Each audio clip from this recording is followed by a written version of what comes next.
everybody, and welcome to the Paws for Stitches podcast. My name is Candy, and I am coming at you guys today from Wilmington, New York, from the deck of the little cabin that my husband Jamie and I have up here in the Adirondack Mountains in upstate New York.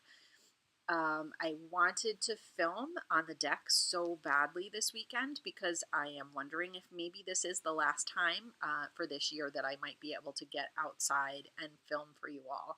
It is a beautiful day here up in the Adirondacks. That was not the case yesterday. Yesterday we had a ton of rain, which I'm not complaining about because a rainy day up here usually just means relaxing inside, listening to the rain, and doing a ton of knitting and cooking and having a great time together. So that's exactly what we did.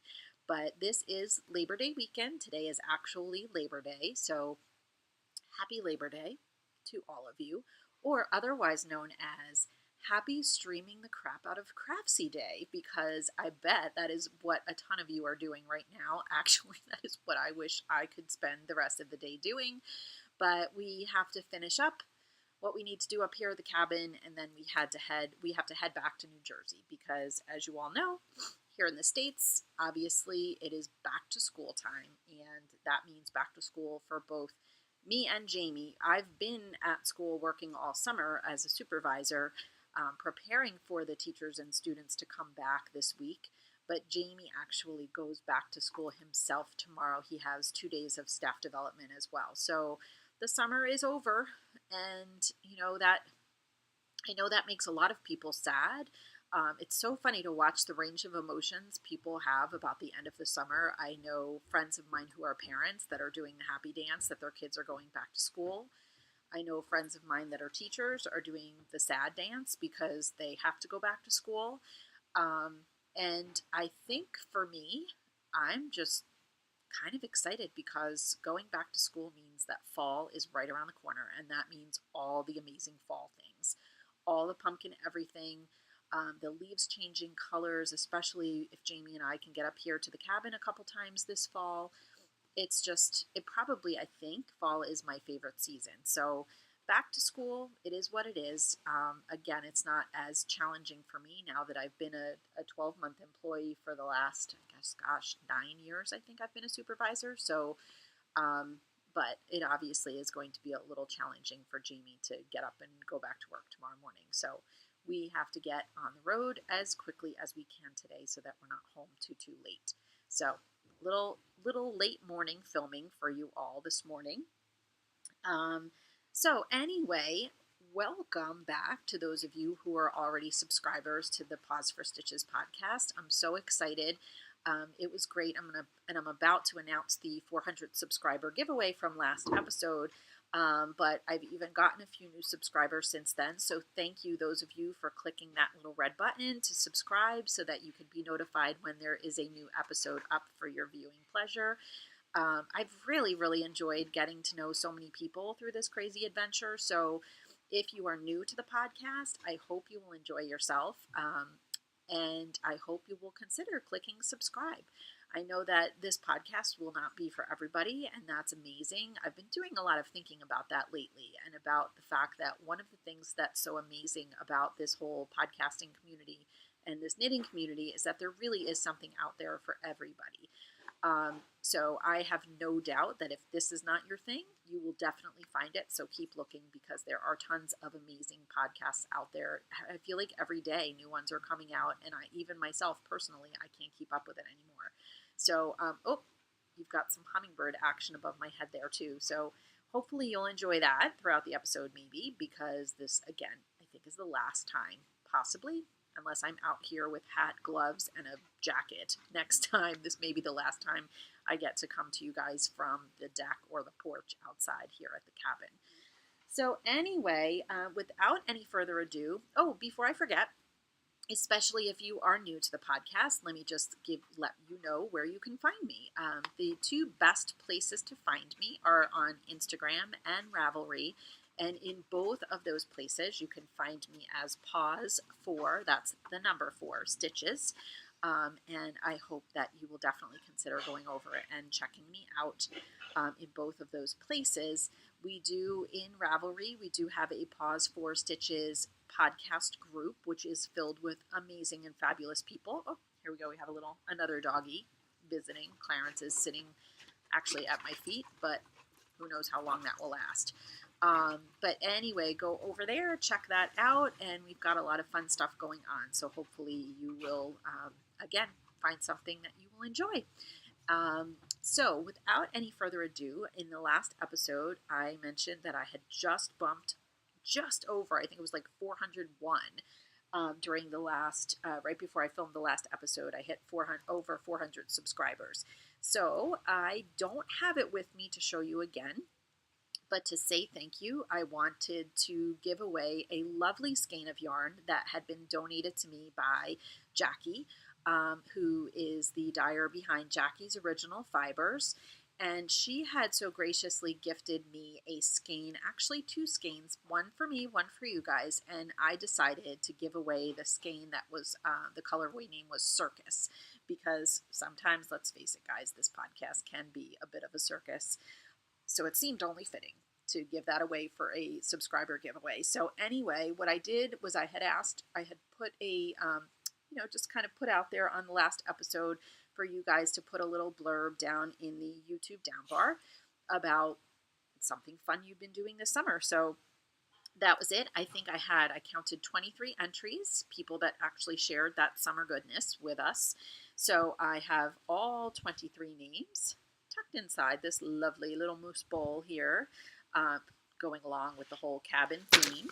And I would like to go ahead and draw. Hang on one second. Let me move that over there. It's not like super windy, but I could see the potential. So by the way, I already pulled back my hair so that you guys don't have to deal with my crazy J-Lo fan hair. So anyway, let's go ahead and see who the winner will be for this particular giveaway. Oh my gosh. Clarence, are you helping? I know Clarence got to help last time because there were, Clarence got to help last time because there were only 4, I think it was 4 entries for the last, oh God, things are blowing all over the place, for the last Mitten a Month Cowl. So if you saw the last episode, you saw that Clarence was actually the one to decide upon the winner based upon, biscuit selection, if you will. Go back and watch it. It was actually really fun. I didn't really think I could put out 23 names and 23 biscuits because I thought that would just overwhelm the crap out of everybody, all the dogs. So I'm going to go ahead and just pick one. So here we go. All right, let's see who we have here as our winner.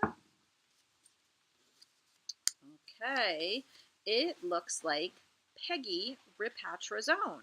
I have no idea, Peggy, who you are. That's the tricky thing about doing a YouTube drawing like this, is that sometimes I usually have an easier time associating people's Instagram or Ravelry names.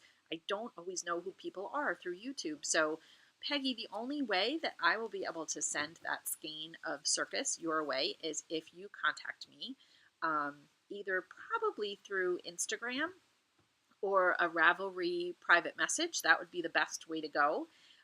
Again, that would be through Paws 4 Stitches.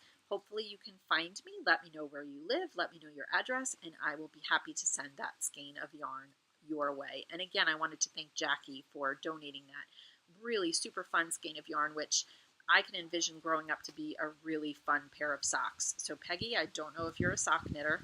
I also can't help but notice your last name. It's kind of funny. In the district where I am a supervisor, we used to have an English teacher with the last name of Ripatrazone. So I don't know. What are the odds that there's something in common there? I don't know. But Peggy, congratulations, and thank you again to all of you who entered that giveaway for the 400 subscriber, sort of milestone, if you will.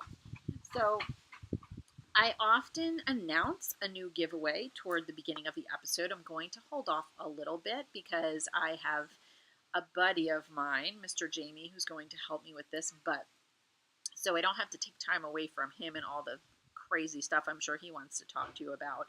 I wanted to give you the heads up as to, this is a small little, our next giveaway is small but mighty because this thing is absolutely adorable. A while back I had ordered a little notions tin from the Sexy Knitter, and she was so kind as to send along one for you as well.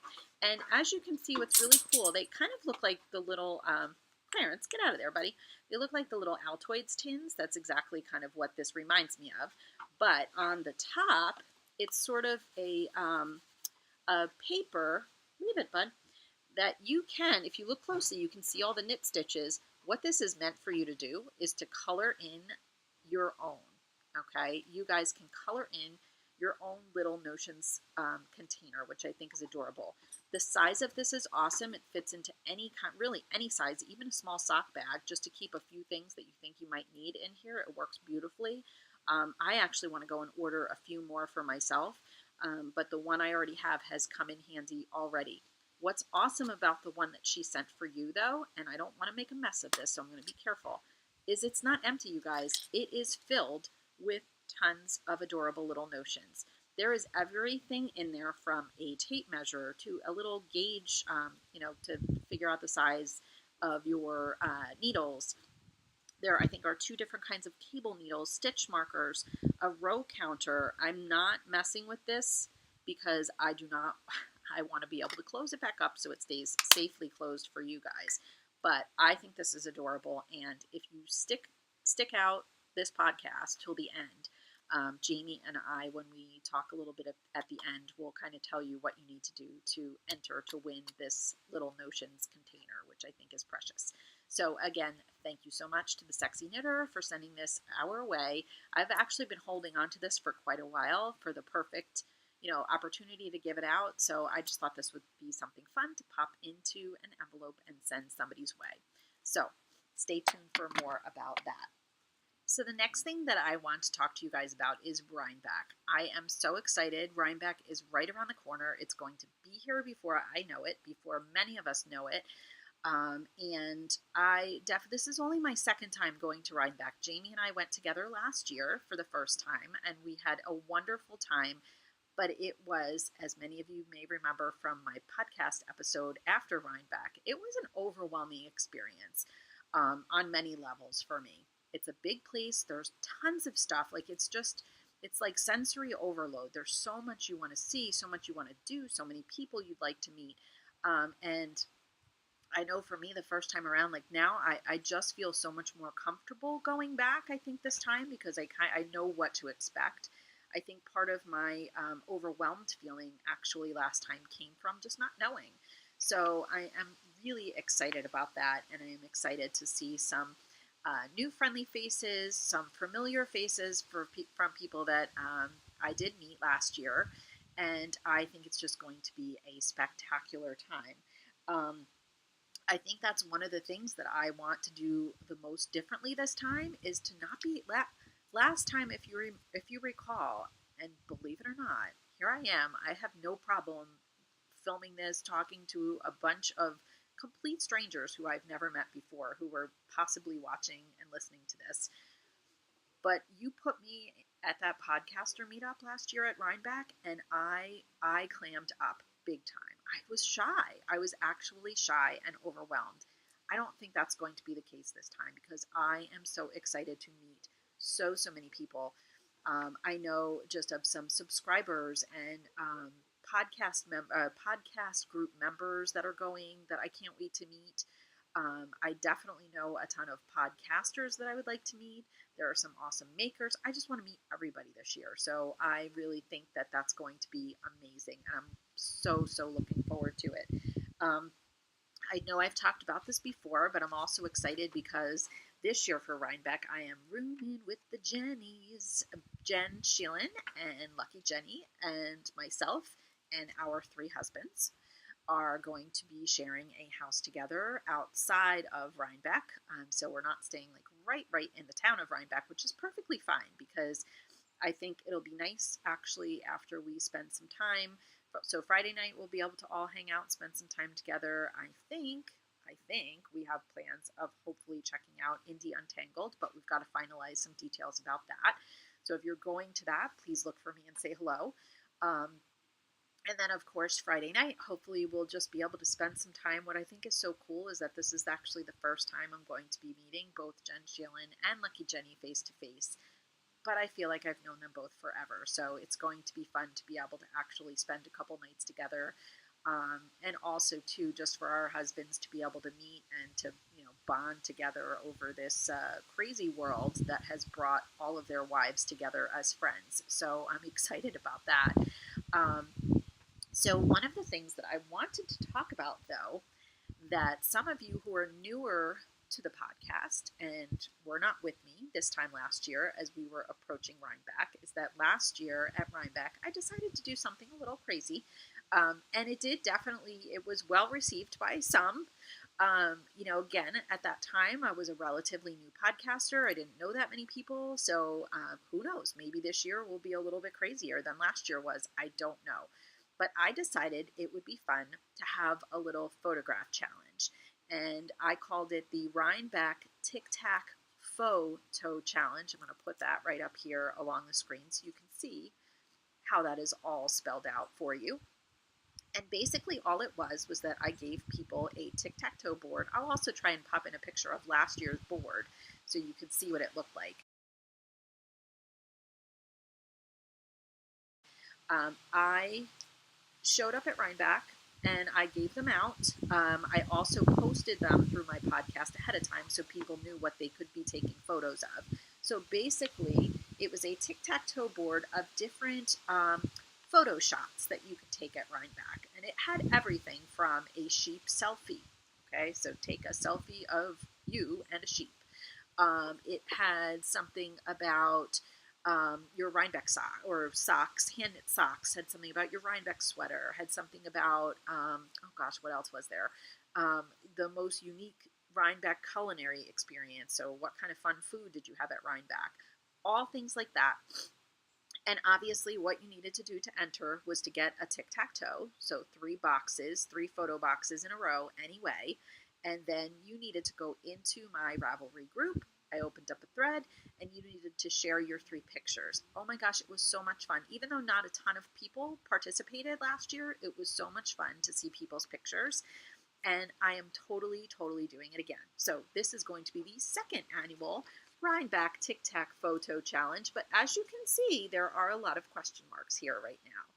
The only thing that I will leave remaining in the center is the famous or infamous, depending on how you look at it, Jamie sandwich.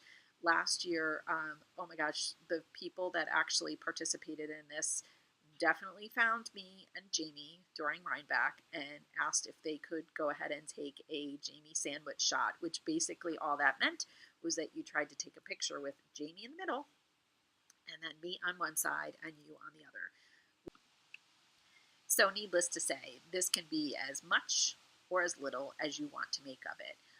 The reason I have this up here is because over the next month or so, I am going to be trying to gather suggestions from people for fun, different photo shots. I might use some of the same ones from last year, but I'm also looking for suggestions for some new ones. So I am going to open up a thread in my Ravelry podcast group, and that will be for you guys to go ahead and enter some, kind of give me some suggestions on what you think some fun pictures might be that you could take at Rhinebeck that could be used for this Tic Tac Photo Challenge. The last thing I want to mention about this, and this is maybe going to come as a surprise to some of my podcaster friends out there, is that I don't know if I want to do this alone anymore. Well, anymore, meaning like the second whole time I'm actually doing this in my entire life. But if there are any other podcasters out there that think this whole Tic Tac Photo Challenge would be a fun idea, I want to invite you to jump on board. I want to invite you to be a part of hosting the Rhinebeck Tic Tac Photo Challenge yourself. And, again, I will be happy to provide the boards. I will do all the background work. But if you want to encourage your podcast viewers to go ahead and take some fun pictures as well, by all means, let me know. And I think it would be the kind of thing that the more the merrier, absolutely. Along those lines, though, the last thing I want to say about the Tic Tac Photo Challenge is that last year, one of the best things that happened is that some people reached out to me and said, you know, hey, Candy, it's kind of a bummer for those people who cannot go to Rhinebeck. Like, this is a fun thing. We would like to participate. We would like to take some pictures too. So later in the game last year, I did have a second tic-tac-toe board going, which was for those people who were not going to be able to attend Rhinebeck. So I am planning to do that very same thing again this year, so don't worry. What I enjoyed most about that is that while I was at Rhinebeck, I was able to get some prizes from Rhinebeck to send to the winners, to the people who were not able to be there themselves. So I am definitely planning on doing that same thing again this year. So likewise, even you, so if you're a podcaster that's going to Rhinebeck and you want to join in, that's great. But also if you're a podcaster who is not going to Rhinebeck and you would like to help me help others who cannot go to Rhinebeck either enjoy themselves and have some fun, just reach out to me, let me know. I figure we have enough time between now and Rhinebeck to kind of hash out those details and figure out how that like multi-podcaster thing might work. So again, and if it ends up just being me, no big deal either. I think it's going to be a lot of fun either way. So let me know. But speaking of Rhinebeck, it only seems natural to move into how things are progressing with my Rhinebeck sweater. So I have been showing you guys my Rhinebeck sweater. I'm not sure if it was just the last episode or the last two, maybe the last two episodes actually, because certainly this is a huge project and I'm glad I got started on it when I did because I know I'm going to need some time to finish this. For those of you who don't know, my Rhinebeck sweater is the Westering Home sweater by Kate Davies, by the amazing Kate Davies. The Westering Home sweater, the pattern can be found in Kate Davies' ebook, which is called Yokes. And not only is this sweater amazing, but every single pattern in that Yokes collection is stunning and delightful. And I would just like to actually work my way from the first pattern all the way through all of them sometime. That's like a bucket list thing, I guess, is to work myself through the entire Yokes book. But anyway, I wanted to show you guys where I am with my, so I just need to bear with me. I need to adjust a little bit because this, my Rhinebeck sweater is living in my Fat Squirrel library card bag, which was the perfect bag. I purchased it because I knew this project was going to need a big home, and it has worked out beautifully. So here we go. One more time, I am going to show you guys the body of the sweater because it's not done completely because of the way the sweater is constructed, but I am super excited. I have reached my 19-inch goal, which was working back and forth flat on this whole giant sweater panel. So I'm going to go ahead and just kind of show you guys what that looks like. As you can see, I mean, it's enormous. It is enormous. It is squishy. It is absolutely delightful. The way this sweater works, I'm lovingly calling it a swote because it actually, this whole big flat panel eventually is going to be, once I add the sleeves on, and then I have to work the remainder of the yoke, it'll actually work in a way almost where there are buttons kind of up here, and then the sweater kind of drapes down almost on a diagonal. So I'll go ahead. I know I've showed pictures before, but if any of you are watching this for the first time, I'll go ahead and put in a picture one more time so that you can see how beautiful it actually is. I am in love with the yarn that I have chosen, obviously, for this. I've told you before, but this is Malabrigo worsted. And for the millionth time, I'm going to make sure that I get this right. This is the, oh gosh, I just dropped it. Oh gosh, sorry you guys. It is the Red Java colorway. I've called it Red Lava on numerous occasions, and I don't want to keep making that mistake because it's beautiful. So anyway, this is done. The large part of the body is finished. And now let me kind of adjust my sleeves so that I can show you what's been going on this weekend up here at the cabin. I was able to start my sleeves. So I've got a good amount done. Just want to be careful here so that these stitches don't pop off, but I thought the best thing to do might be to see if I can actually slip it up my arm to show you guys. So I have gotten a good part done. Oops, let me turn it around a little bit so you can see it better. Of one of my sleeves, okay? I think this is maybe, like 7 inches if I measured. I think I measured that last night. I have to get it up to 18 inches each sleeve. So this actually will be perfect for me to work on in the car on the way home today.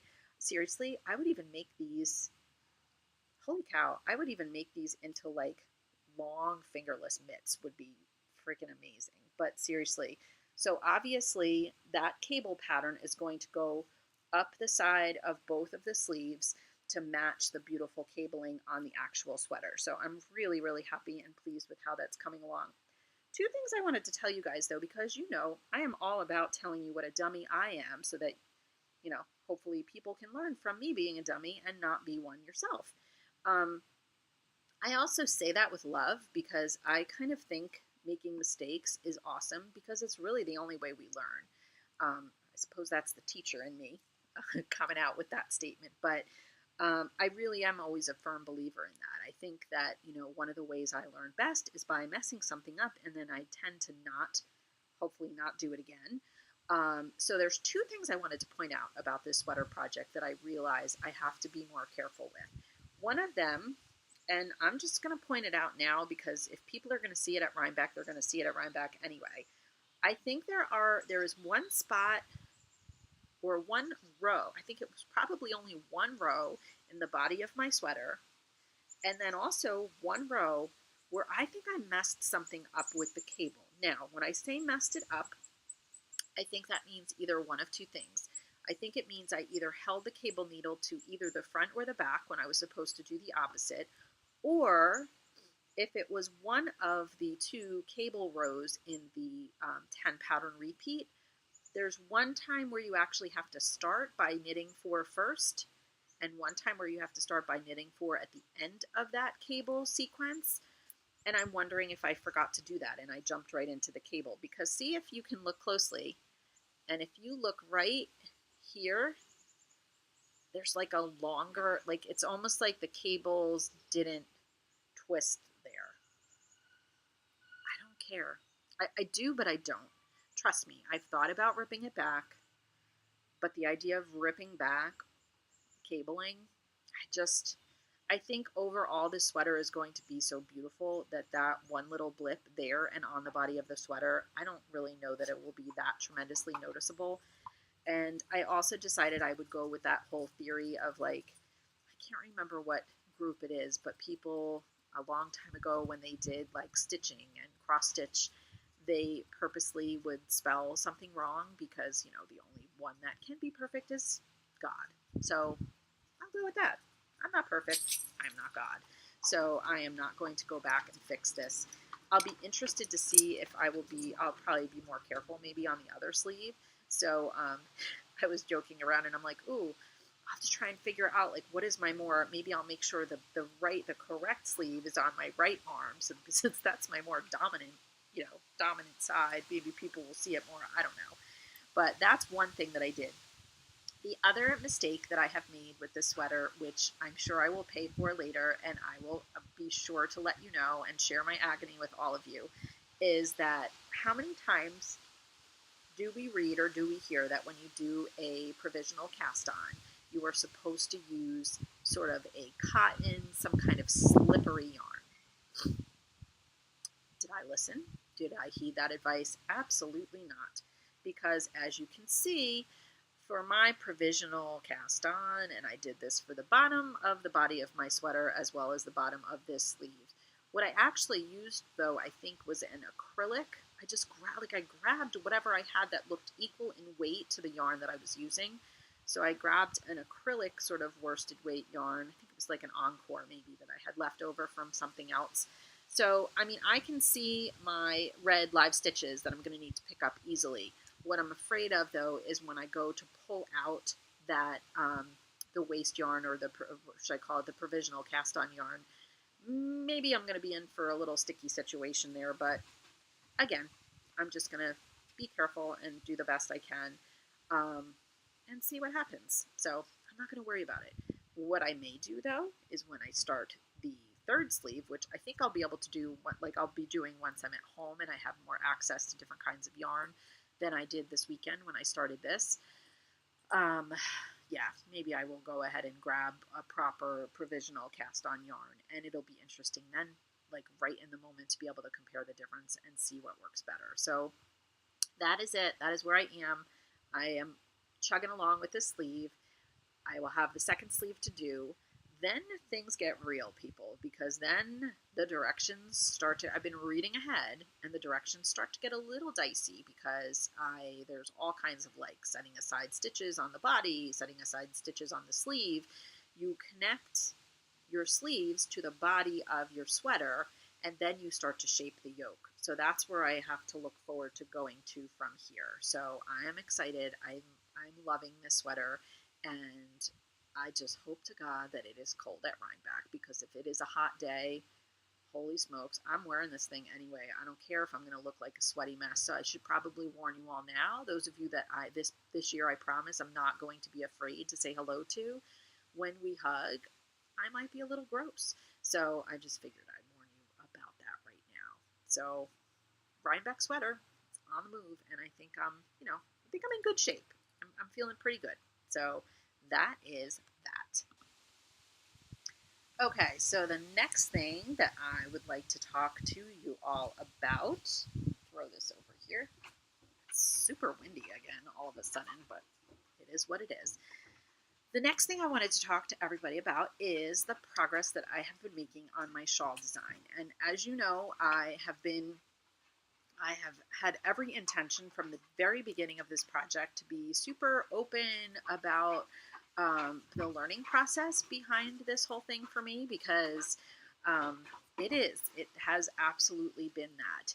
People talk all the time about things being a process versus a product type project, and this absolutely 100% all the way has been all about the process of learning how to design a pattern. Which, as I've said before, is something that is a huge. I was thinking a little bit about David Dog Dare, and David's whole Dog Dare concept, and I was thinking to myself that this is a perfect example of a big, big old dog dare for me, because I, in a million years, would have never thought that I would try to design something simply because it involves math, and I have never seen myself. I have never believed myself to be pretty, I don't know, secure in my confidence with anything related to math.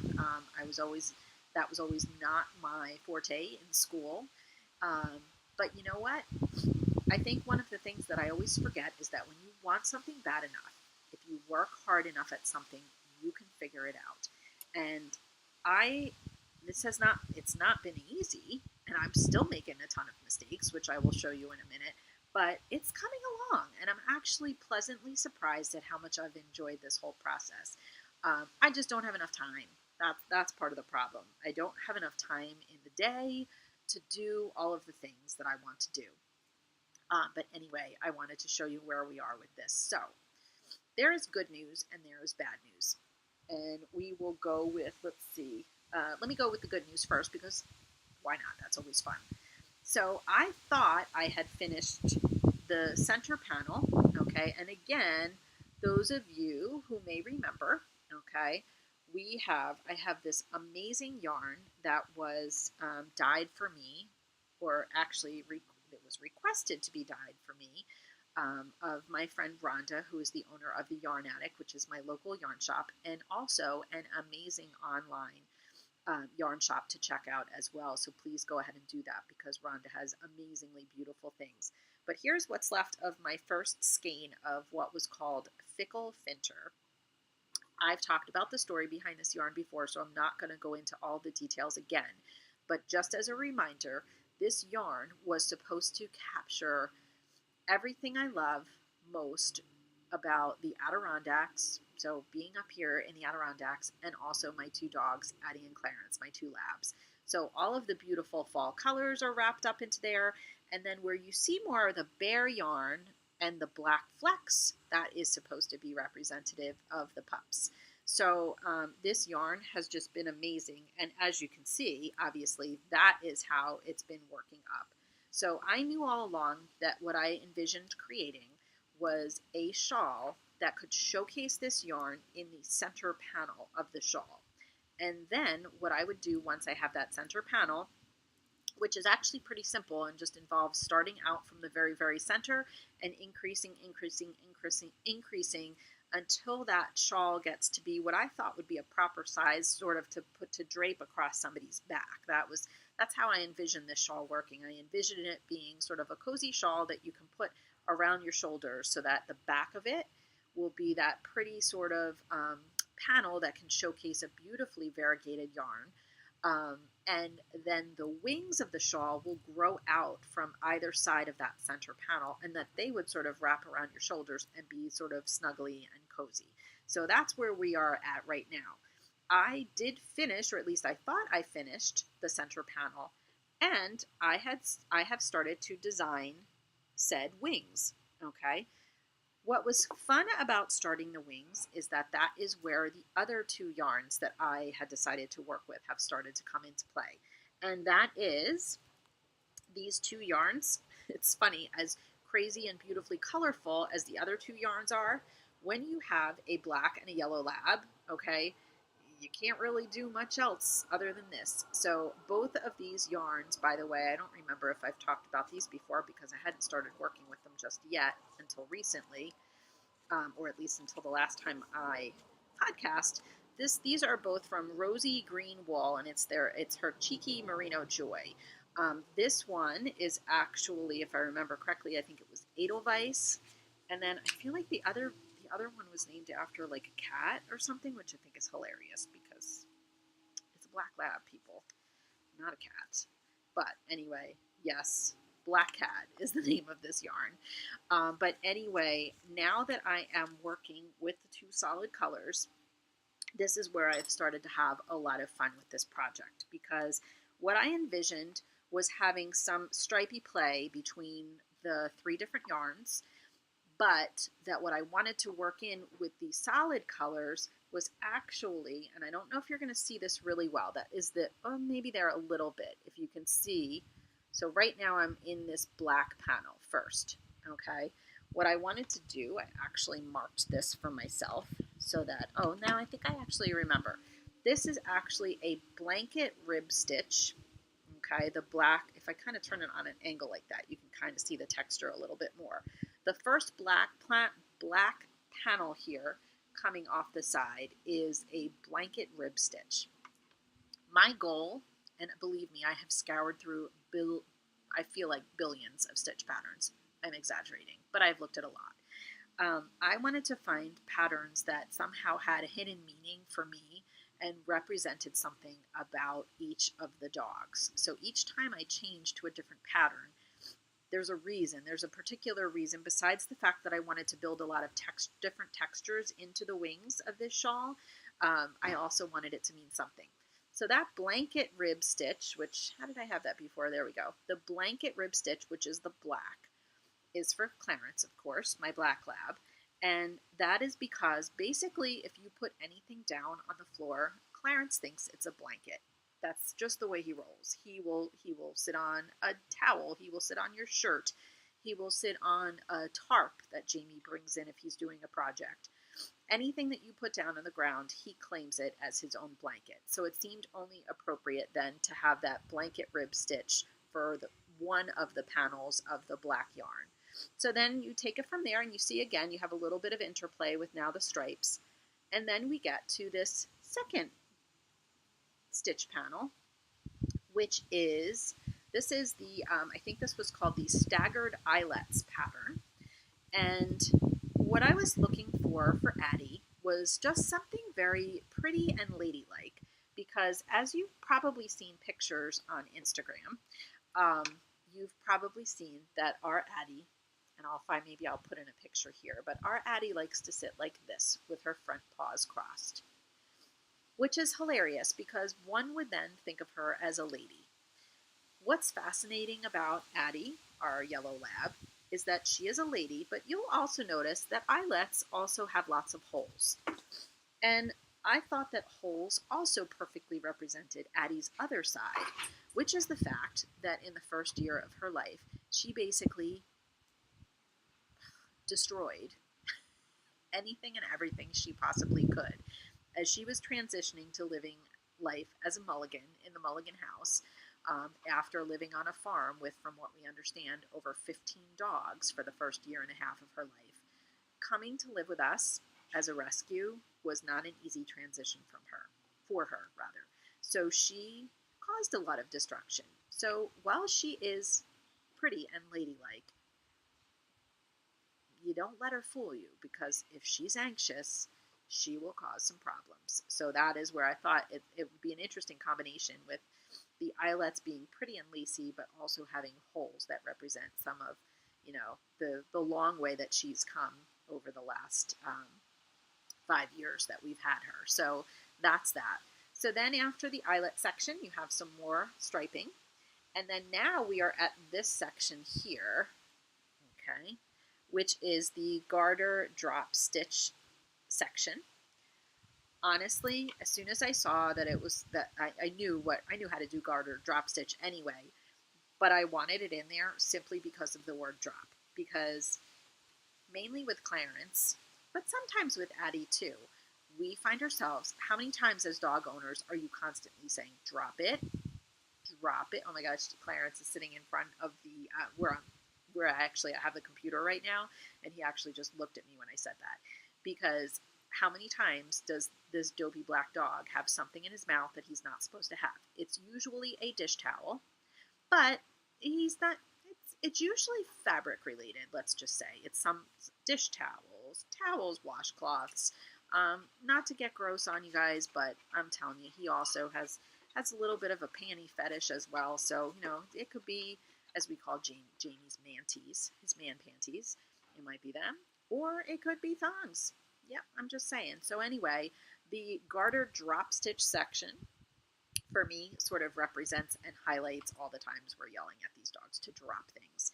So you can start to see what's happening with this shawl, okay? What's going to happen is the wings will actually go out from the center panel, and they will stay straight along the top, but the decreases kind of gradually, okay, so if you're coming from the bottom, the decreases will gradually meet at the top. So it's kind of like there's going to be two triangle wings on either side of the shawl, if that makes any sense whatsoever. I should have probably sketched it out to show you guys what I'm trying to accomplish here, but I think hopefully you can figure it out. Now, I said there was good news and bad news. The good news is the wings. I'm really excited about how they're coming along. The bad news is that the center panel, I screwed it up. I totally screwed it up. If you can see here, what it looks like is it's almost going to make what would be more, it's not even like, you can't really call it a hexagon because the sides are not going to be even, but at the top and the bottom, let me see if I can hold it like this, it's going to be taller at the middle, and it really is supposed to be more of a square or a rectangular panel in the middle. What I have realized is that what I screwed up on that is that I went ahead and I did 2 increases down that center spine from top, hey girlie, leave that alone, 2 increases from the top to the bottom there. And because the 2 increases are so close together, that's making it rise at that highest and lowest point. So what I should have done is I should have made the double increases on each of the 4. This is really hard to explain. This is where I'm showing you guys how this is such a learning process for me, because I don't know if this is making any sense whatsoever. But on the 4, if you picture this as an X, okay, along here and here, maybe that will help. If you picture that as an X, that's where I need to put 2 decreases around each of those spines. So your X spine has to have 2 decreases, 2 decreases, 2 decreases, and 2 decreases. Then I think I will get the proportionality, I guess would be the right word, of what I'm trying to accomplish. So here's what I'm thinking about doing, as crazy as this sounds. I am thinking about, now that I am super duper psyched about the whole idea of an afterthought heel, I am thinking about this is where the wing meets the center. I'm thinking about picking up stitches from here to here so that I can sort of save the wing, people. all right, and ripping out the entire center panel and redoing it properly, and then basically just trying to figure out sort of how to, I don't know, connect the proper new center panel to the wing. Again, this is what I'm saying when I'm being open and honest about my struggle, which is real but fun. And we'll see where it goes from there. So I think the good news, even about the bad news, is that I think I know what I have to do to fix this now. And also that center panel is just really, as long as you set up some stitch markers in the correct spots, it's pretty mindless knitting. You're just increasing, you're basically going back and forth between an increased row and then a plain knit row until you get it as big as you want to get it, which, by the way, I think it goes up to, on all four sides, I have, I believe, 84 stitches. So I don't know. But again, so if you think about what this is going to look like with all this craziness around me, that's going to be the back. And then, so the wing, where is it? Here we go. The wings are what are going to come around the front and just be like super cozy and warm. That's what I'm hoping with this. I also think it's going to block out pretty huge once I finally have it going the way I need it to be going. So I'm sorry, that was a hot mess. That was a lot to say. Oh, and weave and ends, that's a whole nother thing I want to figure out, a better way to advise people to go about doing that before I actually come out with this pattern at some point. I still would love to be able to finish this before the end of the year. My dream probably had been to finish it sometime in the fall so that I could even be able to photograph some pictures of this beauty with the leaves changing colors, but unfortunately I think my Rhinebeck sweater has to take a little bit of a priority, so I don't know if I'm going to be able to pull that off. But we'll see what happens. So I wanted to give everybody an update on that, and I'll talk more about this next time. But what I'm thinking about doing when I launch this pattern is actually doing a sort of a fundraiser kind of a thing. I was trying to figure out what I could raise money and donate to, like a particular cause or whatnot. Now, what I was trying to think of is something up here in this area, in around the area of Wilmington, New York, and I'll talk more about it when I'm ready to. But there is actually a really cool place up here called the Adirondack Wildlife Refuge, where they basically, that's what they do. They actually save animals that are injured, and it's we found, interestingly enough, Jamie and I we've had this place for 3 years, and we still have not been there ourselves. So I want to make sure that we get there soon so that I can start to investigate this a little bit more and maybe see if this would be a good place to raise money for. What I was thinking is it would bring together my love of two things, the Adirondacks and animals. Even though obviously it's not a dog, like first I was thinking about an animal shelter or something like that, but this is a special kind of unique place that is really interesting. So I will, maybe it would be awesome too if at some point when I'm closer to talking more about this, maybe I can even film some footage there and show you guys what this place is all about. So the ADK shawl, you guys, Adirondacks, Dogs, and Knitting, ADK. It is on the move, and I have been having a really good time with that. So thank you so much for letting me spend. I knew that was like going to be the biggest part of the podcast because I had a lot to share about that, and I haven't talked to you about that in a long time. So hopefully you like what you see, and I'll be excited to someday be able to share this pattern with any of you who might be interested in knitting it. So stay tuned for that. Okay, so next up, I have some sake goodness to talk to everybody about, and that starts out first with a little update on the Penpal cowl that I am co-hosting with my good buddy Lucky Jenny of the Lucky Jenny Knits podcast. Jenny and I are so blown away by how much fun this Penpal cowl has been and how much it is bringing people close together. I just recently this weekend watched Jen's Knitting with Friends episode, and she actually got to chat with Cheryl, who is the dyer behind Hypnotic Yarn, and Cheryl is also, she is participating in the Penpal cowl, and it was so nice to hear all of the good things that she had to share, that she had to say about it, how excited she was about her own pen pal, and how she just thought it was a great idea that Jenny and I wanted to bring new knitting friends together. And I think so far, from what we can see, that pretty much is what's happening. We've had a few pitfalls along the way, as I think is normal when hosting anything that involves like partnerships, like swaps, things like that. But luckily, I have to give major credit to my friend Lucky Jenny, because she is like the master at managing mischief. So she has been able to, a couple times we've kind of worked through some sticky spots together. But thank you, Jenny. I just wanted to say I love you, and you are amazing at, kind of helping to, save some of our partnerships and rearrange things, and get it so that hopefully everybody that is involved in this pen pal cowl can enjoy themselves and have a good time. I am having a great time, and it also has a little bit to do with Lucky Jenny anyway, because what I decided to do, right now we are in the middle of our first cowl petition, which is all about socks. So I'm not going to go into this again because we talked about it last time, but the people who are part of this cowl petition can earn points for different things related to their sock knitting between now and it will be going until the end of September. One of the things that we put in there, not knowing what would happen, is that you could earn 5 points, okay, toward a prize drawing. Buddy, get out of there, please. Clarence, come this way. The other way, dope. There you go. I'm so nice to my dogs. There we are.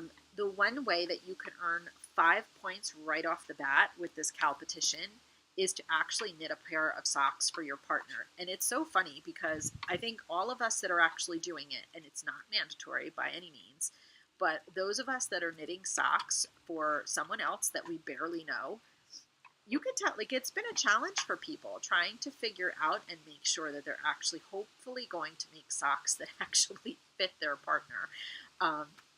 So I have decided to do the same, and one of the reasons I decided to knit socks for my partner, who is Anna Kristen. Anna Kristen lives in Iceland, which I think is amazing, and I'm already threatening to her often that I am going to just show up at her house one day and be there as her, her new friend. But anyway, I wanted to knit a pair of socks for Anna Kristen. It's not a secret. I've put them on Instagram anyway, so I don't feel too badly talking about it on the podcast. But what I decided to do was that Lucky Jenny had sent me, I think it was back when she sent me the dog hair don't care t-shirt, she threw in a little extra gift, which was a sock set from the Cozy Knitter. This is the You're So Foxy colorway. Interestingly enough, though, this bag right here was the set that I already had. I think Jenny and I, we didn't know it, or she didn't know it, but I'm pretty certain we were actually both members of the same 3-month sock club with the Cozy Knitter. So somehow we both had this same particular colorway. So what I decided to do, which I think is actually kind of interesting because my set that I bought has like a light blue. Sorry about the color here, guys. Oh, it's getting like the sun is coming in, so I don't know how great this is. I might have to change locations shortly. I wonder if I do something. Hang on one second. I don't know if that's really helping much, except for you seeing my giant hand. I don't know. But anyway, my color blue is a little bit on the lighter side, but the one that Jenny sent me is actually a little bit darker blue. So this is actually one completed sock that I have already done for Anna Kristen, so I'm excited about that. When I wrote to her, she told me she liked blue, so I liked that there was a lot of blue in here. But what I liked more than anything was that I had gotten this yarn that I already had from a friend. So it seemed like a friendly kind of thing to sort of pay it forward and use one of the two sets to make a pair of socks for Anna Kristen, because now, Anna Kristen, when I come to visit you in Ireland, hopefully maybe I'll have my socks done too, and we can have matchy-matchy pen pal friend socks. How about that? Anyway, so that is going pretty smoothly. The other one dropped on the floor, so I'm not even going to bother to show it to you. But I think I'm about to put in my yarn for the Afterthought heel on the second sock, and then I just have to zoom my way down the foot, put in the heel, do the toe, and then I will have a finished pair of 5-point socks for Anna Kristen, because, you know, I can't win prizes, but she can. So I'm going to try and see if I can, you know, kind of up the ante. I should have really done a pattern sock because that would have earned more points, but I didn't think of it when I started. So I'm sorry, Anna Kristen. Hopefully at least the 5 points for me knitting you socks will come in handy. So that is that. I also don't have it to show you, but I am enjoying exchanging letters with my pen pal, and I actually purchased new stationery, which will hopefully be going Anna Kristen's way soon. I found stationery that had a yellow and a black lab on it, and I was actually able to personalize it. So, you know, of course, when all of a sudden you realize or you rediscover the joy of sending letters to people, you have to buy yourself new stationery, even if you have tons of stationery at home. I think that it's possible that up in my attic I found stationery that I had from when I was a college student, and I was still at the point where I was actually writing letters to family and high school friends and things like that, you know, before the days of email and Snapchat and Facebook and everything else. That was what you had to do. So it's been actually fun doing this again. I'm excited to send Anna Kristen a new letter. So I hope everybody's having a great time if you are participating in the Penpal Cowl. And if you are running into any problems, just be sure to let us know. So speaking of socks, though, I had a couple other things I wanted to show you. When I had to make these socks for Anna Kristen, I realized that I needed to, I wanted to try to get my hands on a size 1 needle, a 2.25 millimeter needle, instead of a size 0, because that is what Anna Kristen said that she tends to do for her own socks. I had to sort of rob a pair of, a set of 9-inch size 1s from socks that I'm embarrassed to admit I had been working on for Jamie a really long time ago. So I am going to show you guys those socks right now, because I think I showed these on a podcast forever ago, maybe almost a year ago.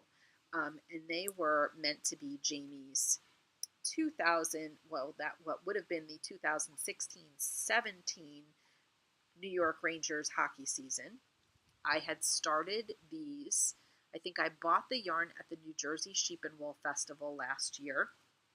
It was, I don't have the ball band anymore, but I think the dyer, the name of the dyer was It's a Good Day for a Cupcake. It was a very cute shop name.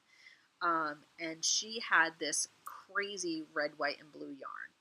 I'm going to be the first to admit that I'm not crazy about these socks. They're kind of like, Jamie and I were joking, they're kind of like Jamie's, like instead of like an ugly Christmas sweater, these are kind of like his ugly Ranger socks.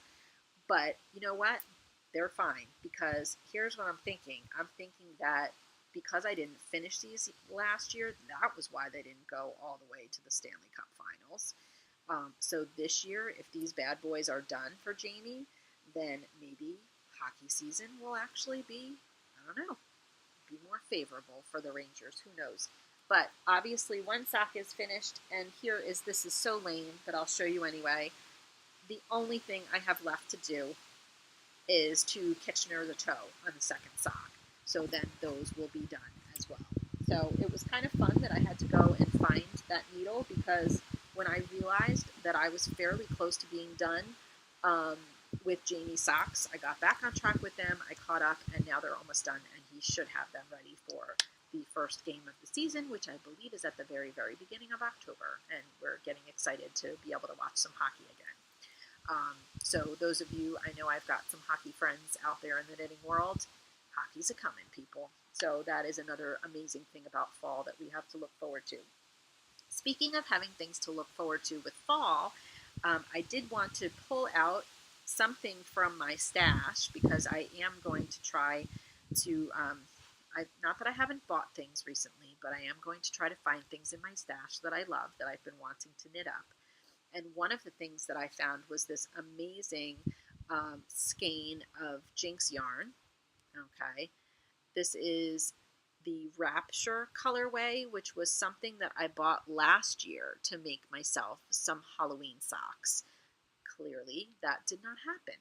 So I do think it's possible. I'm actually getting on a plane this coming Thursday to go down to South Carolina to visit my parents. So I'm kind of thinking that, especially if I get to spend a little beach time with my mom, I need to have some new socks on the needles. So I think these are going to be the ones that I um, asked Jamie to kind of wind up for me next so that I can get started working on these. I don't know if I'll do a pattern on these or not. I'm not sure. But we will see what happens with that. So that's where I am with socks. Just a couple more things to share, and then Jamie and I are going to do a little OMJ segment for everybody. I wanted to talk about speaking of Jamie, a project that I have in the works for him as well. Well, that's a lie. It's not in the works yet, but it will be. I'm actually hoping to ask him to wind this up for me, maybe between working on my one of my Rhinebeck sweater sleeves, and working on this on the way home. I think these would be two good projects for the car. But I did find, ignore the fact that this is a female in this picture, but I found at the local yarn shop up here in Lake Placid this hat called the Braid and Bobble hat. I don't know if you can see that. Hopefully you can. I'm hoping the lighting is better for you guys, actually. Hold on one second. All right, I'm sorry. I'm going to try. I only had a few more things to show you, but I want to make sure you see how pretty they are. So I was really all of a sudden afraid that the lighting, I think what's happening is the way the sun's coming in, it was a little brighter than it was when I first started podcasting all of a sudden. So what I was starting to show you is a picture of this hat called the Braid and Bobble hat. It's a Fiber Trends pattern, as you can see. But what I want you to envision is just the hat without the little tassel-y thing coming off the top. I was talking to some of the ladies at Adirondack Yarns, which is the yarn shop up here in Lake Placid that I love, and one of the women actually said that she had made this hat for, I think she said, her adult son, and that he loved it. And Jamie loves anything that has cabling or braids like that. So I had been thinking that I wanted to make him Lucky Jenny, and Jen Sheelan and I had discussed the fact that no, the boys were not getting Rhinebeck sweaters, but that the least we could do maybe is make them a Rhinebeck hat. So I went ahead up at here at Adirondack Yarns. I picked up this absolutely beautiful Studio Donegal. And if you look closely enough, you can see this is definitely sort of a tweedy. I don't know if you can see. Oh, it's windy all of a sudden again. There's some flecks of some blues and blacks and darker browns in there. I think this is going to work up really beautifully for this hat. So that is another thing I've got to get cracking on. I don't know, rumor has it the woman that said she made one of these, she said it did not take her that long. So I'm going to hope that will be the case. All right. A few more things just that I wanted to show off that I purchased recently. Now I'm getting now it's dark. I can't win. Holy cow. How's that? Is that a little bit better? Maybe that's better. Okay. One of the things that I was so excited to show, and I wanted to show how pretty it was before I actually started using it, so that's why it's still flat. I finally hit an update of the Scrappy thread on Instagram, but leading directly to her Etsy shop. This is, if you don't know Erica Hall is the maker behind the Scrappy thread, and she makes absolutely one-of-a-kind, beautiful project bags, basically using scraps of fabric because she is a quilter and she doesn't like to waste one little bit of anything beautiful that she's worked with. So here is the gorgeous, gorgeous bag that I was able to get my hands on. I absolutely love it. It is so happy.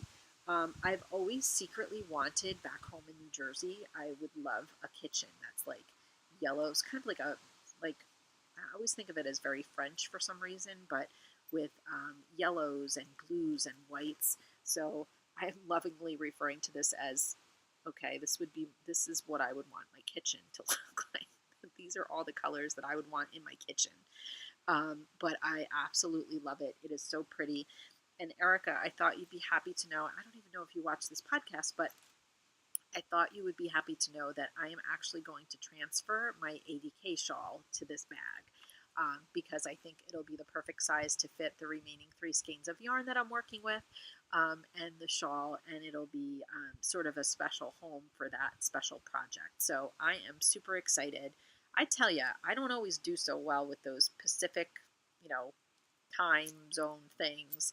And that's what I see. I tried, I think maybe 4 or 5 different updates to get a bag from Erica, and finally the last time that I tried, I was able to score this one. So I'm super excited about that. She does absolutely beautiful work. You can obviously see even the inside has a really, really pretty coordinating fabric in there. Even just the stitching along here, along the base of the bag is so beautiful. I tell you, you people that sew amaze the crap out of me. You really, really do. This is so beautiful. So thank you, Erica, for being so talented and so wonderful. And thank you to me for finally scoring and, stalking your update and getting it in time. All right, another thing that I don't believe that I got the chance to show last time, I've been talking a lot about one of my new favorite dyers, which is Hypnotic Yarn. That is Cheryl. She is Knitsy Pearlsy on Instagram. But her yarn dyeing brand is Hypnotic Yarn, and I finally, I did like a pre-order for this, actually. This is her leaf peeping colorway. I mean, come on. You guys know how I feel about the Adirondacks. How was I not going to get this skein of yarn? I don't even know what I want to do with this yet, but jokingly, I was joking around with Cheryl. Holy cow, it's really getting windy again. I was joking around with Cheryl, and I was telling her that there is a part of me that really wants a sweater quantity of this in her worsted weight base to make a worsted boxy. I don't know that I can commit to that right now because I have way too many other things going on, but it might have to happen at some point, Cheryl. I'm just saying. So please don't ever lose the leaf peeping formula, because I don't know. I don't know when that need is going to come around, but it might. And the last thing I wanted to show you guys, speaking of sweaters and sweater quantities, I've never really done this before, where I've been in a yarn shop, and a new yarn shop that I just discovered, and decided to buy a sweater's quantity of yarn. But when you find yarn that is $8.49 a skein, and then it is on sale for, I think, 30% off of that, and you can get a sweater's quantity of yarn for $50-ish, you get the sweater's quantity of yarn. So this is what I purchased from a new to me shop, actually, in Bristol, Vermont. Jamie and I happened to be in Vermont a couple days ago, and as you do, I went ahead and I Googled yarn shops nearby and found an adorable little shop called Yarn and Yoga in Bristol. And they had this Plymouth, it's actually called Homestead, and it's 100% wool, really pretty. This yellowy mustardy color I bought 5 skeins of, and then I bought 2 skeins of each of these, okay, sort of a green, kind of an olivey green, and a really poppin' purple there. I like that because I kind of thought maybe it would be interesting to find some sort of a color work sweater or vest pattern that maybe would work with this yarn. I think it would work up really nicely. So I'm excited about that. No plans to do anything with that anytime soon, but it's always fun to find a new yarn shop. And even though I don't need to buy any yarn, that seemed like too good a deal to pass up, because now that I'm into this Rhinebeck sweater, I want to make lots of sweaters. I really do. So hopefully this will grow up into a sweater one day, these 3 beautiful colors together. So again, it's really, I wanted to be outside with you guys, but I feel like you're not getting to see the true beauty of all the colors of these things I'm trying to show you today. All right. I think that gets us up to everything I have to share with you. In a moment, I'm going to see if I can grab Jamie. I know he's got a lot of stuff he's trying to finish up before we leave here, but he did promise me that we could do a little OMJ segment because it's been a while. So I'm going to get my junk cleaned up, get him all ready to go, and then hopefully we'll see you guys to round out the last, who knows how long it'll be, but spend some time together with you guys before I say goodbye. All right, we'll be back. Okay, hey everybody, I am back, and I found Jamie. It's been months. I feel like it's been a year. It's been a really long time since we have filmed a little OMJ segment. So Jamie promised that since it was the end of the summer and it's been a while, we could kind of hang out together. And oh, here we go. Now we've got a dog in the works as well. So we are just going to wrap up this episode with a little bit of chatter about a few different things. Yep. So I don't even want to ask what you've been working on this summer. You've had a lot of projects going. Yeah, a lot of projects started, nothing finished as usual. Okay. Okay. Whoa. How come whenever you decide to come onto the podcast, we have these like earthquake episodes? Yeah, dogs knock everything over. But anyway, yeah. So what's one?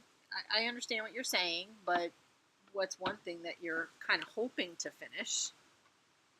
Probably all odds and ends. I got to finish some railing stuff that I'm working on. Yeah, well, I mean the gates. At least you got the gates installed and all that stuff. Yeah, but I want to do some twig work. I want to create some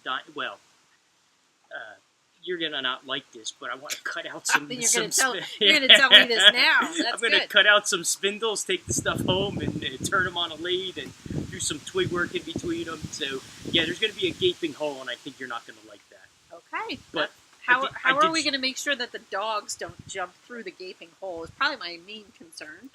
Hopefully that I'll cut them, and then the next time we come up, I install them, have them all prefabbed and put them in. So wait, is this the twigs? Are you using the stuff that Jean gave you? Yeah, from that tree, and also I'll probably need more. I'll probably have to run out to a specialty woodworker, specialty woods. We have a neighbor actually that lives up the street that gave Jamie some, what was it, cedar? It's a cedar tree. Just cut it down. It was in a driveway that he was clearing out, and I said I'll take the cedar tree and peeled it and everything. Yeah. So yeah. Well, let's go into more detail with that. So you said I'll take the cedar tree and then I'll stay take up. The whole tree. And then I'll stay up till 4 a.m. peeling the whatever is that stuff off. Yeah, you peel the bark off of it, but because the tree was cut in the spring, early summer, it was real easy to peel. So if I let it sit for a long time, like 2 months or something, it would be a lot more difficult. You can peel it. You need to use a butter knife to peel it, but it was just so easy to peel, and it was kind of therapeutic and meditate. It was just great. And then I had a fire going, so once I peeled the bark, I threw it right in there, so everything was vanished by the following morning. So some people, like, spin fiber, you peel bark off of trees to meditate. Yeah, seriously. If I could find a job where I just have to peel timber for the rest of my life, that would be pretty cool. Yeah, I think there are a lot of jobs I think we both sometimes wish we could find. Yeah, I don't think the pay would be enough to... I don't think so either. I think these are the kind of jobs where we'd have to win the lottery first and hit the lottery and then, find jobs just for fun. Yeah. So, speaking of things for fun, I haven't told you this, but I have had some people asking me how your knitting has been coming along.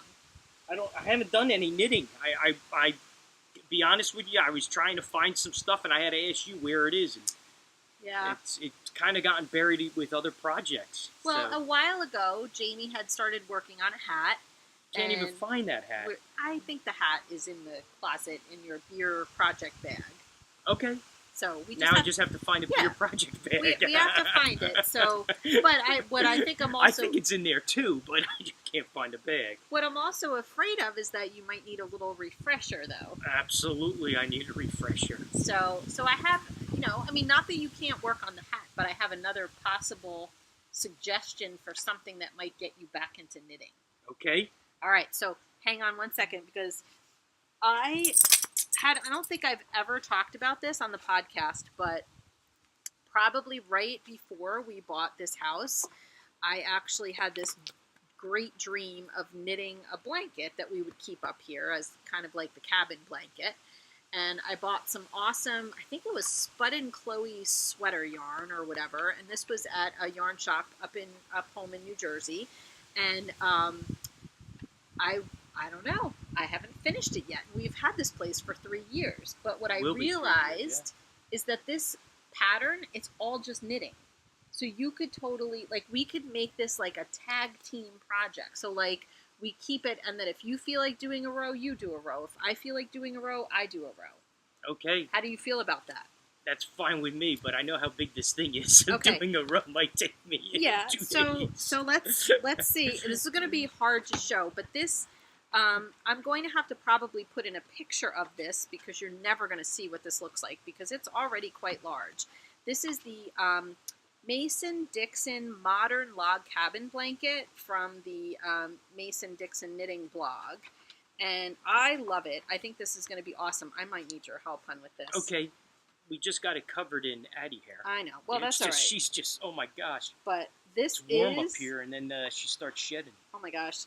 This is like the worst. You can't even see what this is, but you might be able to at least see the colors that we have going on here.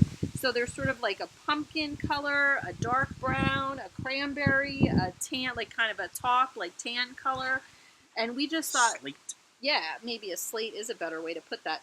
We thought this would actually be a really cool, it's like a giant garter stitch blanket that is just miles and miles of garter stitch, which Jamie, all that means is like you're knitting every single row.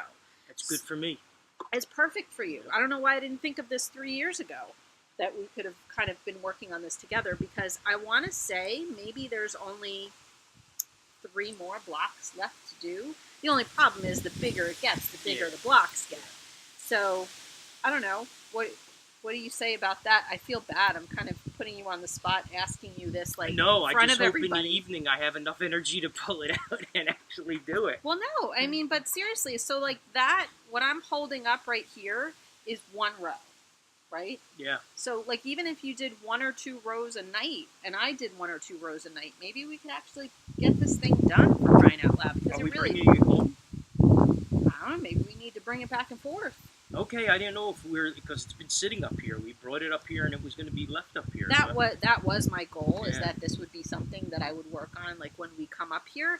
The problem is I'm always working on so many other things that I have not been picking this up. But and then you get to finish my hat in the car today. I know, I am. I promise you. I already talked about your hat. I showed them a picture of your cable hat, but I told them that I was going to take off the little tassel thing. You probably don't want that. So, unless you want it, I mean, I'll make it for you if you want it. But... Well, let's make the hat, and then we can decide, right? Okay, that sounds good. That was a question. Yeah, I mean, I don't know how it goes together. No, well, I think you just put on after. Yeah, you put it on after you're done making. So let's make the hat, and then we decide. I think that sounds like a plan. But in the meantime, I think we have a good. I don't know. We can maybe figure something out with this. I'll start this in the car on the way home. You cannot start that would mean I have to drive. Yeah, we'll switch up roles. And not only that, but that is not something that is too big that you'd be able to work on in the car. Okay, I guess I'm driving then. So, no, we can drive. I can drive. No, I'm kidding. So that's that. So then the other thing, too, that we were going to talk to everybody about, as Addie is trying to knock over my beverage here, the other thing that we wanted to talk to everybody about is this place. Seriously, you have discovered, like, what I would consider the crafting mecca of the world. And I don't even know how you found this place, but I think everybody needs to know about it. It was, I must have read something online. I mean, I'm always reading stuff, and I'm always, Candy just thinks I'm just a walking useless fact. And I tell her, she doesn't believe half of this stuff. And I say, I never let the truth get in front of a good story. So she thinks I make half this stuff up. But no. Sometimes. Yeah, no. It's so I must have found this. I was probably on a woodworking blog, and somebody mentioned it. So I, went to the website of this folk school. And it was so long ago that I said, send me a catalog, what you offer. And it just came this past week. And when I got it in the mailbox, I totally forgot that I even requested a catalog. The only bad thing is, well, it's not a bad thing. We're now on their mailing list, so we'll probably get their catalogs for a couple of years. The only bad thing is most of these classes have already, it's the summer session. Yeah, I think it actually even said it was like the spring and summer session. So most of the classes have finished up. Maybe there might be a handful of classes. But I don't even care because I didn't even know about, it actually says spring and summer course catalog 2017. So this place, you guys, is called the North House Folk School. And it's in Minnesota, right? Minnesota. It sounds like it's located right along Lake Superior. Northern Minnesota. I think it's just a hop, skip, and jump to Thunder Bay, Ontario. So honestly, I mean, this is not something that Jamie and it wouldn't be easy, obviously, for us to take any classes here. We could figure it out. That doesn't mean that we don't really, really want to. We probably spent a good, half hour the other night discussing that this would just reinforce the need for us to get some sort of a, what do you call it? Third wheel. Is that what am I calling it the right? Whatever. A fifth wheel. I don't even know. Third wheel is something else. We won't go there. Yeah, that is true. But whatever. We want to get some kind of a camper. A camper that you hook, so you could drop it, and then you have your car to. Well, I don't want to drop the camper. I want to live at the North House Folk School. Yeah, but now you have a smaller car that you could go grocery shopping and stuff like that. So it's not. I don't want an RV. Okay. I don't want, I want something I could put at a campsite, and then I have a smaller car or truck where I could go around to different parks and stuff like that. But this that's school, another episode. Yeah, that could be a whole nother story. But this whole school is absolutely amazing. Yeah. Like this catalog, look at it. It's huge. It's like going to college. But for people who love to do all kinds of crafts. It's got to be 250 classes offered. And there's everything in there. There's everything from like things related to cooking, things related to woodworking, things related to the fiber arts. There is, I don't know how sustainable living. Oh, absolutely. I don't know how you found this place, but anybody that lives. Place. Oh, it is absolutely my new favorite place. But anybody that lives in Minnesota or somewhere around that area, if you don't know about this, go check it out. They actually do have, it's just www.northhouse.org is their website. But Jamie and I thought what would be fun would be to kind of shop the catalog and decide. We each picked 3, and it was hard to pick 3. We each picked 3 classes that we would want to take. Like if we had on every page. Oh God, yeah, a million classes that we would want to take. But if right now we could, hitch up that 5th wheel. Am I saying it correctly now? Yeah, just we could hitch up that camper and we could drive out to Minnesota and take classes. These would be the ones that would be on the top of our list. So back earlier, I talked to you guys about a giveaway that I was going to do, that we were going to do together, and that is for this sexy knitter, little sort of Notions tin or little container. And here's how this is going to work. So Jamie and I are going to tell you 6, between the two of us, we each pick 3. We're going to tell you 6 classes that we would want to take at the North House Folk School. You get to vote. You get to pick which of those 6 classes you would want to take with one of us. And I will actually set that up in my Ravelry podcast group because I think it would be a little bit easier for you because I'll actually be able to list the ones as a reminder for you there. So maybe we can kind of take turns telling them our choices. Go right ahead. So what would your first one would be? Smoking sausages. Yeah, it's a whole class on how to smoke sausages. I mean, I think you even build the smoke box, and then you even bring that smoke box home. And then there's a bunch of follow-up classes.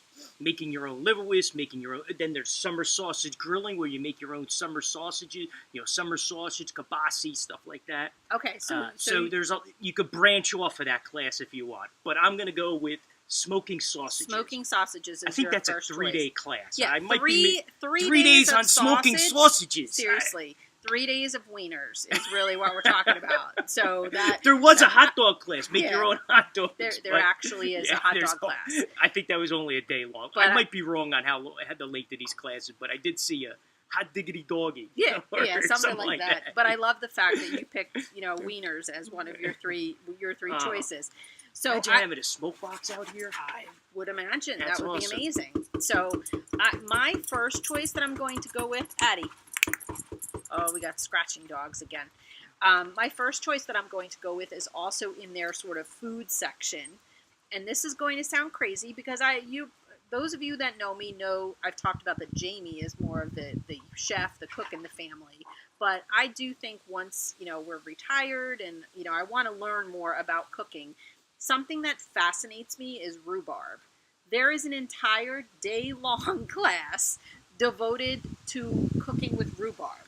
It's actually called Reinventing Rhubarb, Savory and Sweet. I think we need to plant rhubarb now. Absolutely. I remember listening to Sarah from the Yarns at Yinhu podcast talk about rhubarb. She and her mom do a lot of stuff with rhubarb. And this, Sarah, this would be right up your alley. But yeah, so one of my classes that I'm picking is Reinventing Rhubarb. Okay. All right. This one's a good one. My next class would be Dovetail Log Sauna. So you do some timber framing. You learn how to cut a large dovetail, which is an interlocking joint. And you actually build your own sauna. Yep. Now, I don't know how you transport this thing home unless you winch it up on a trailer. But there's people that go and build their own. There's a whole section on timber framing, but there's one class on building a dovetail log cabin or a sauna. So you could turn it into either one. I always wanted a sauna. I want to build a sauna here, but dovetailing awesome. a sauna. So, yeah, and I don't know, maybe it's like 13 by 13 feet we might need to retire to Minnesota at this point. Oh, I haven't been to Minnesota. We might need to retire to whatever the town is. I don't even remember. I don't even know how to say that. Maris. Yeah, that's where we might need to retire to because some of the classes involve like making these giant things that you're actually you would have to figure out how to get them home. Yeah. But that was a multiple day class too, right? Oh, yeah, absolutely. I think it was a whole week. Some of these classes are 10, 14 days long. Yeah. I mean, there's a timber framing class where you actually build a small cabin or a large. That one you actually do build a cabin in it. So you're building you're building a sauna. A sauna or a cabin. So my second choice isn't quite as grand as that, but there is a soap making the old-fashioned way class. Ooh, I didn't know you picked that. Oh, I did pick that. Yeah. I did. It was hard to narrow this down to just 3. There's a million that I would like to do. But what I would love to learn how to make soap. I think that would be really cool. So soap making the old-fashioned way, that's what I'm going to go with for my second choice. I'm going to say my third choice before you say yours, because yours might be the more unique, interesting way to end this whole chat. Okay. So from soap making, the third choice that I made was something called the Northwoods Basketry Adventure, from harvest to basket. So I think this class was like 3 whole days. You basically spend time out in the forest collecting material, all kinds of material that you would be able to actually use to learn how to make your own basket. I think that's awesome. Just like I think it's cool to be able to take wool right off the sheep and learn how to process it to actually turn it into yarn and turn it into some sort of something. I think this is very similar, but for basket making. How cool would that be? We've got dogs all over the place here right now. That would be really cool to be able to actually go into the woods, pick out all your material, and actually by the end of this class, I forget how many days that one was, but I think it was multiple days, that you actually learn how to make your own basket. So very, very cool. There was actually a pounded black ash basket class that I was looking at. Seriously. So I made an Adirondack pack basket before, but I just used the material that you buy online. But traditionally it was used with black ash, and I think you have to pound it. And they actually show you that's the more difficult part, is pounding the black ash or harvesting it. But they had a whole class where you pound the ash, and then you actually will then weave your pack basket. That was a cool class. All right, my last class. This last class is a little disturbing. It's not. It's not. It is. Because I always said I wanted to do this. I have no control over this, you guys. But so I'm gonna let him the class explain. title is "Bury Yourself in Your Work," and what it is a casket making class. Yes, you heard that right. You build your own casket. So Unfortunately, I might have needed that a year ago. That's a terrible thing to say. But maybe I got to take this class first. But what it is you actually learn how to build your own casket. Now, what I'm assuming it's a traditional pine box, which that's where I want to be buried. None of this. I love working with wood, but I want to be buried in a pine box. Simple as that.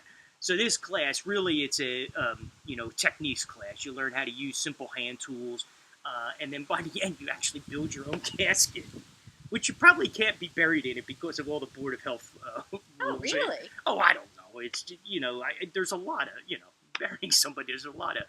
I guess, but yeah, I can't. so I don't know that just says it all. Like that is what. The third class I'm taking is bury yourself in your own work. And bury yourself in your own work. Build your own casket. Make your own casket.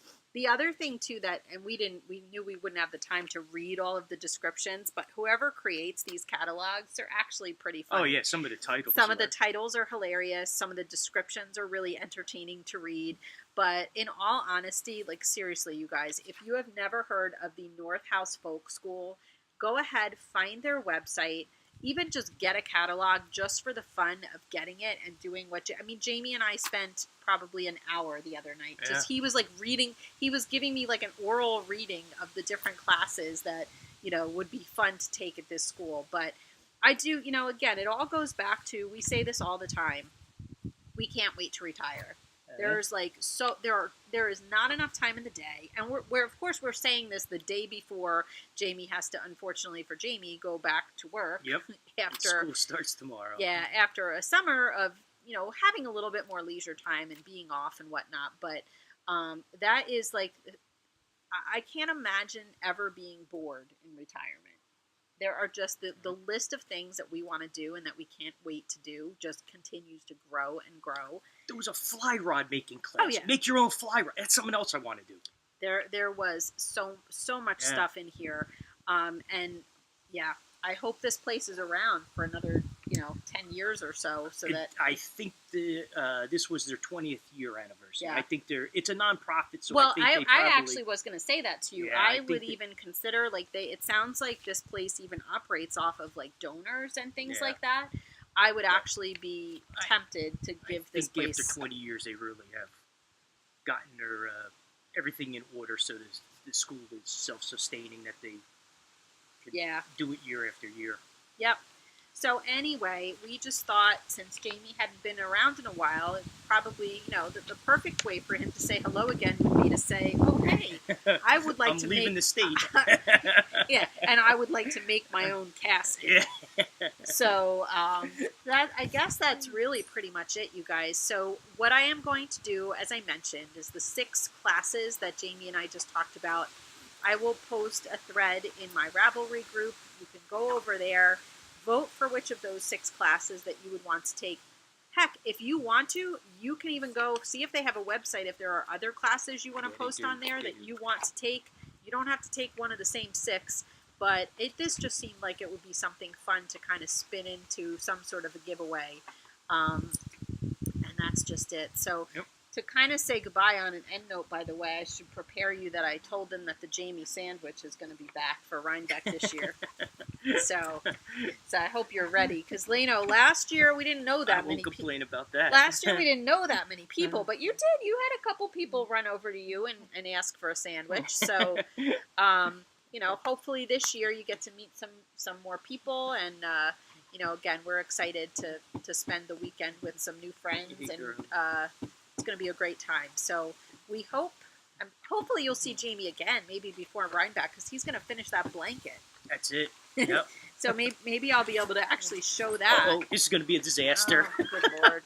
Hey, that was a good move there, buddy. You guys can't actually see She was them, just on top of him, and he decided to stand on dogs, all kinds of stuff. I thought things were going to be flying. Probably, but so I guess this is probably a good time to say goodbye, and we hope that everybody had a wonderful Labor Day, and best back to school wishes for those of you, whether you're going back to school yourself or you have children that are going back to school. Hopefully September is filled with lots of new and fabulous things for you guys. And that's probably it. We'll probably see you in a couple weeks. All right? And please don't forget, no matter how busy you get, take the time out this week to pause for those stitches. And we will talk to you soon. Take care, you guys. Bye-bye. Bye.